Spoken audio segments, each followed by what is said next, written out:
Alabama's visit to LSU on Saturday night should have been shot in black and white. It should have been captured on spools of film, developed in a darkroom and then shipped to Tuscaloosa and Baton Rouge theaters to be shown between Steamboat Willie and newsreel updates from Normandy. Your final score: Crimson Tide 10, Tigers 0. No, that wasn't the score at the end of the first quarters or even the half. It was indeed the final score. People are always saying they want old school football, LSU said Orgeron said as he looked over a one-sheet box score that had just been handed to him, mere moments after being handed his first loss in 4 games as interim coach. That was as old school a game as I can remember in a while. I'm sure some will say it was ugly, but that's probably because it was just different than what they're used to these days. Just take a look at the very day this game was played. This was one of only 2 contests between members of the College Football Playoff Committee's top 25, and they combined for 10 points. Of the 20 members of that poll who were in action on Saturday, 10 scored 40 or more points, 6 topped 50 and 3 exceeded 60. Another, 17th ranked Baylor, scored only 20 but surrendered 62 to unranked TCU. This is a season of spread offenses and 500-yard passers and 200-yard rushers and basketball-ish final scores of 66-59. It has been a video game season. But while others have been playing on PS4s, the Tide and Tigers weren't even using an Atari 2600. They were playing bumper pool. Nick Saban started his post-game news conference by saying, "Talk about winning ugly." By the time he had wrapped up his remarks 10 minutes later, on the TV behind him Washington and Cal were already at 28-20 with 505 yards of offense with 6:02 remaining in the second quarter. At that same point in Death Valley, the teams had combined for 0 points and 220 yards of offense at halftime, total. How ugly was it? Even the descriptions were ugly.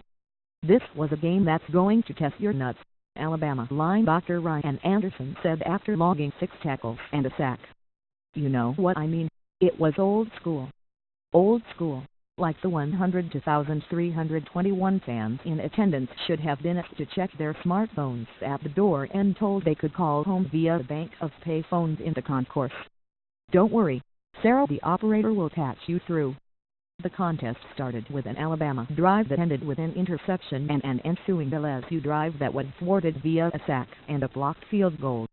It had a failed 4th and 1, the pair of missed field goals, the pair of interceptions, 13 punts and a yards per play average of just a Band-Aid's thickness over 3.5.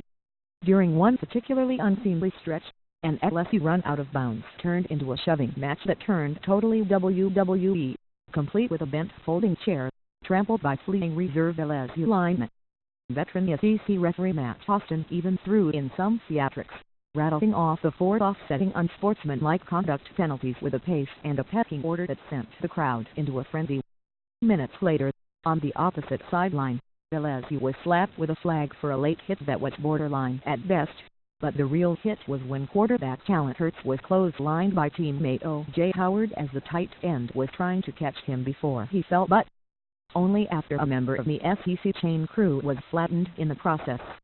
This game has been so rough that it's spilled over into the rest of us, too, a longtime Tiger Stadium security guard said as he was helped from the ground after being run over by a pair of LSU tacklers trying to chase down Hurts.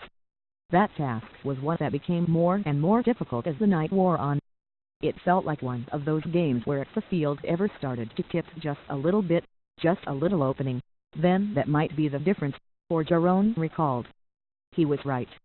After 3 quarters of zeros on the scoreboard and 3 quarters of each team being forced to start drives deep in their own territory, Alabama starting lines began to slowly shift from the 14 or the 12 or the 90-yard lines to, in the third quarter, the 40, 46, and 42. Finally, Orgeron confessed, "We just gave the kid too much to work with." The kid was Hurts. And when this medieval rap of the night had finally been clicked 1 round too far, it was Hurts who broke free. The most old-school contest of 2016 was won by the youngest player on the field. Less than 2 minutes into the 4th quarter, he impossibly wove his way through LSU's tackling machine defense for a 21-yard touchdown run. Only one player managed to put a 3-digit number beside his name in the final box score, and Hurts did it twice. with 114 yards rushing and 107 passing. The game played in a nearly 92-year-old stadium between a pair of teams meeting for the 81st time, who were turning the clock back on modern football at least 40 years, was decided by an 18-year-old true freshman who 1 year ago was getting ready for the Texas high school state football playoffs. The nation's number 1 team entering the weekend will still be its number 1 team at weekend's end, still the queen, beauty or otherwise. People know that we can compete in the track meets because we've done that plenty, said Saban, reminding that his team had averaged nearly 44 points per game in the 8 contests prior to Saturday night. Now we know we can win when we play ugly, too. There will be a lot to learn from this film, but it'll be ugly film to watch. Coming soon to a Nickelodeon near you.